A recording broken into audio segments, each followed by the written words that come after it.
Hello friend, welcome to our channel capital shares. आज हम बात करेंगे निफ्टी आईटी के बारे में। क्यों इसमें कंटिन्यू अपना बियरिश मूवमेंट जारी है। इसने अपना, आप यहाँ पे देख सकते हो, मैंने आईटी निफ्टी का चार्ट लगाया हुआ है और यहाँ इसका जो हाई है 52 वीक का हाई जो है वो 39,446 का है। उसके बाद से कंटिन्यू इसमें अपना आप देख सकते हो कि बियरिश मूवमेंट जारी है। और ये मैं यहाँ पे एक चार्ट ड्रॉ कर रहा हूँ, आप ये देख सकते हो। अगर हम इसको बात करें तो कंटिन्यू बीरियस मोमेंट है और अभी निफ्टी आईटी जो है वो 32,426 पे आ गया ऑलमोस्ट।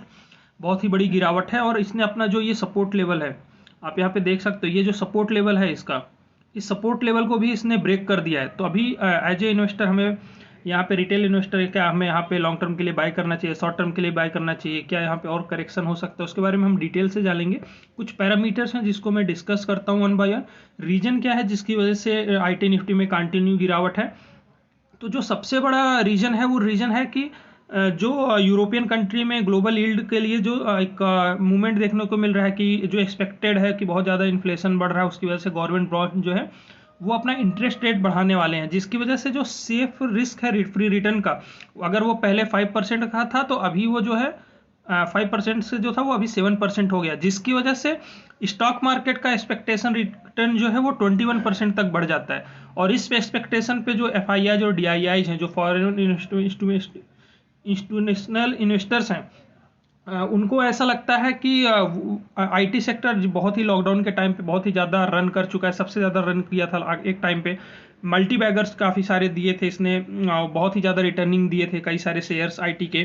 तो उसके हिसाब से अगर हम बात करें तो वो एक्सपेक्टेड रिजल्ट्स को 21% का जो ग्रोथ है उसको ये फुलफिल करता शॉर्ट टर्म में नज़र नहीं आ रहा था, जिसकी वजह से काफ़ी ज़्यादा बिकवाली देखने को मिली। और दूसरा और भी रीजन है, अगर हम रीजन की बात करें तो जो यहाँ पे आपको दूसरा रीजन देखने को मिलता है वो है कि नॉर्थ अमेरिका मार्केट, जो इंडियन आईटीज कंपनी है, वो अपनी रेवेन्यू का 70% जो है वो नॉर्थ अमेरिकन मार्केट से जो है वहाँ पे अपना अर्निंग करती हैं। और इनका जो रेवेन्यू ग्रोथ है वो 8% है और जो एक्सपेक्टेड है नेक्स्ट ईयर का रेवेन्यू ग्रोथ वो 5% है। तो आप देख सकते हो कि जो एक पैरामीटर अभी एक्सपेक्टेड एनालिसिस के द्वारा बनाया गया है कि नेक्स्ट ईयर जो इनका रेवेन्यू ग्रोथ रहेगा वो 5% रहेगा। और जो उसके हिसाब से जो स्पेंडिंग है आईटी कंपनियों का वो रिड्यूस हो जाएगा।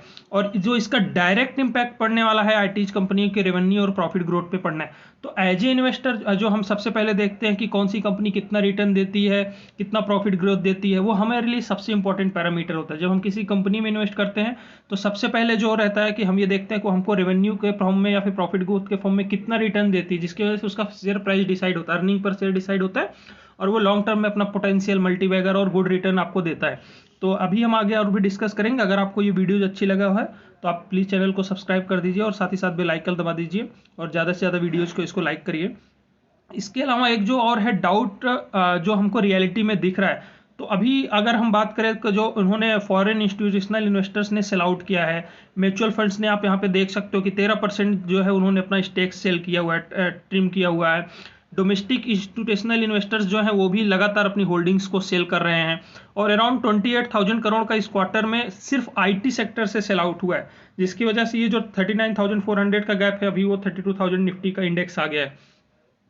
तो ये क्यों हो रहा है? और अगर ये सेल आउट हो रहा है तो डेफिनेटली जो इन्वेस्टर्स हैं वो सेल आउट कर रहे हैं, वो पैरामीटर्स मैंने आपको ऑलरेडी डिस्कस किया, क्योंकि एक जो बबल बना हुआ था आईटी सेक्टर्स में लॉकडाउन के टाइम पे, वर्क फ्रॉम होम आ गया।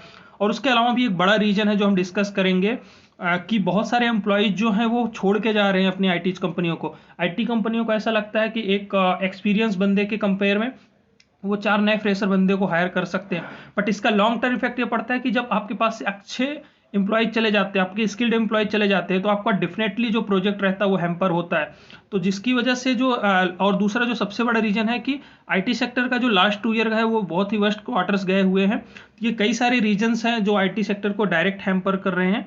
इसके अलावा अगर हम बात करें आईटी सेक्टर में, अभी मैंने आपको दिखाता हूँ कि ये एंजल वन का सोर्स है। यहाँ पे आप देख सकते हो जून, सितंबर, दिसंबर, मार्च और जुलाई कंटिन्यू एल&टी, इन्फोटेक, इन्फोसिस, टीसीएस और विप्रो से कंटिन्यू जो है वहाँ पे जो है अट्रैक्शन रेट बहुत ही ज़्यादा है, वो 22 से 23% का अट्रैक्शन रेट देखने को मिल रहा है, जो कि बहुत ही बुरा है। स्पेशली अगर हम बात करें विप्रो और इन्फोसिस से, लगातार जो है उसके एम्प्लॉयज, जो स्किल्ड एम्प्लॉयज वो छोड़ के दूसरी नई फर्म्स में जा रहे हैं, तो जिसकी वजह से उनका जो उसको रोकने के लिए उन्होंने बहुत ही अच्छे पैकेज अलाउंस किए हैं, बहुत ही ज़्यादा और भी सर्विस दे रहे हैं। तो एज ए इन्वेस्टर अगर हम यहाँ पे बात करें तो जब हम एम्प्लॉयज़ को ज़्यादा सैलरी देते हैं, ज़्यादा उनके ऊपर एक्सपेंस खर्चा करते हैं, तो हमारा प्रॉफिट और रेवेन्यू जो है और नेट प्रॉफिट जो है वहाँ पे आपका हैम्पर होता है, जिसकी वजह से हमारा बैलेंस शीट बिगड़ता है क्वार्टर ऑन क्वार्टर या फिर year on year in future. तो उसका भी एक रीजन है जिसकी वजह से डायरेक्ट जो है वो प्रॉफिट पे अपना इफेक्ट देखने को मिलेगा। ये आई कंपनी का ये भी एक फैक्टर्स है जो हम इसको कंसिडर कर सकते हैं।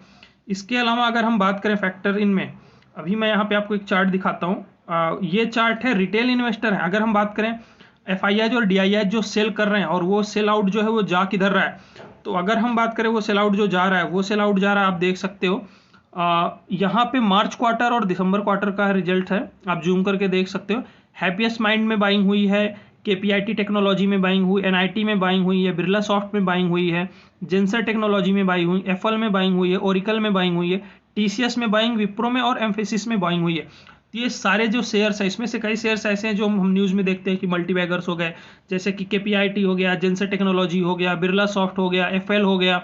ये कई शेयर्स जो हैं जिसमें म्यूचुअल फंड और फॉरेन इंस्टीट्यूशनल इन्वेस्टर्स ने अपना स्टेक जो है हैवी अमाउंट में सेल आउट किया हुआ है और वो हम रिटेल इन्वेस्टर बाय कर रहे हैं। बट एक्सपेक्टेड ये है कि अगर इसी तरह से मोमेंटम जारी रहा तो यहाँ से निफ्टी IT 20 से 22% और भी ज़्यादा बियरिश मोमेंट में जा सकता है, और भी ज़्यादा फॉल डाउन हो सकता है।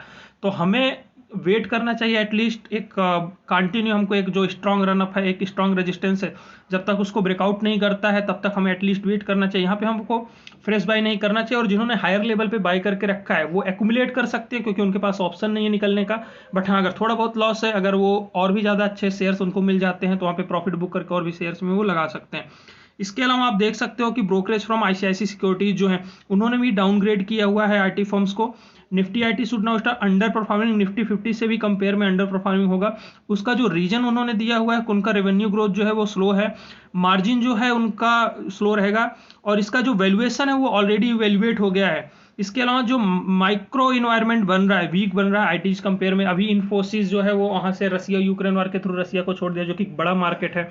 इसके अलावा डॉलर का जो इन्फ्लेशन रेट है, पहले वो 75 पे था, अभी वो 77 पे चल रहा है, 76 पे वो चल रहा है। तो जिसकी वजह से इंडियन कंपनी जो ITs कंपनियां जो डॉलर में बिजनेस करती है उनका डेफिनेटली जो है बिजनेस वो हैम्पर होता है बिकॉज ऑफ डॉलर।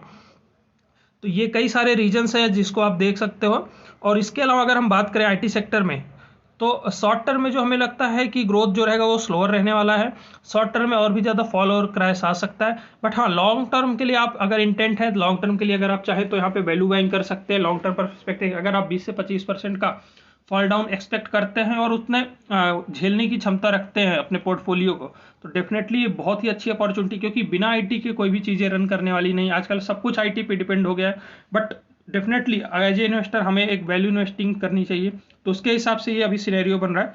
इसके अलावा अगर हम बात करें शॉर्ट टर्म परस्पेक्टिव क्या हो सकता है, अगर हम यहाँ पे देखें IT सेक्टर का जो एवरेज PE है वो 5 ईयर्स का यहाँ पे है और 20 to 20% हायर है, और डाउन साइड आपको जो दिख रहा है। तो ओवरऑल ये सिनेरियो है। आप जो है अगर इन्होंने आपने जो मैंने आपके नाम दिया है, एक बार उसको टेक्निकल एनालिसिस, फंडामेंटल एनालिसिस कर सकते हैं ओवरऑल। उसके पहले आप इन्वेस्ट करिए। तो जस्ट ये नॉलेज पर्पज के लिए मैंने बनाया था कि अगर किसी को फ्रेश बाय करना है, इट शुड वेट एटलीस्ट, क्योंकि मार्केट बहुत ही वोलेटाइल है। वो 16,500 से लेकर 17,500 के बीच में वो, अगर हम निफ्टी 50 की बात करें तो वहाँ पे वो कंटिन्यू अप्स एंड डाउन दिखा रहा है, बहुत ही वोलेटाइल है। तो जिसकी वजह से एटलीस्ट आपको वेट करना चाहिए। स्विंग ट्रेडिंग आप कर सकते हो, risk management, but long term perspective के लिए आपको एक्यूमुलेट करना है, लॉन्ग टर्म के लिए बना के रखता है। इंट्राडे मैं पर्सनली रिकमेंड नहीं करता हूं, क्योंकि कब क्या हो जाए किसी को भरोसा नहीं आजकल के मार्केट में। बट हाँ, टेक्निकल एनालिसिस के बेस पे आप कर सकते हैं। अगर आपका एक्सपीरियंस अच्छा है तो छोटे अमाउंट में 1,000-1,500 रुपये लगा के आप सीख सकते हो। इसके अलावा अगर ये वीडियोज आपको अच्छा लगा है तो ऐसे आप चैनल को हमारे सब्सक्राइब कर सकते हैं और ज़्यादा से ज़्यादा लाइक करिए, और ऐसी लेटेस्ट वीडियोज अपडेट के लिए thank you so much for watching this video, and join Capital Share for more knowledge and purpose videos. Thank you so much.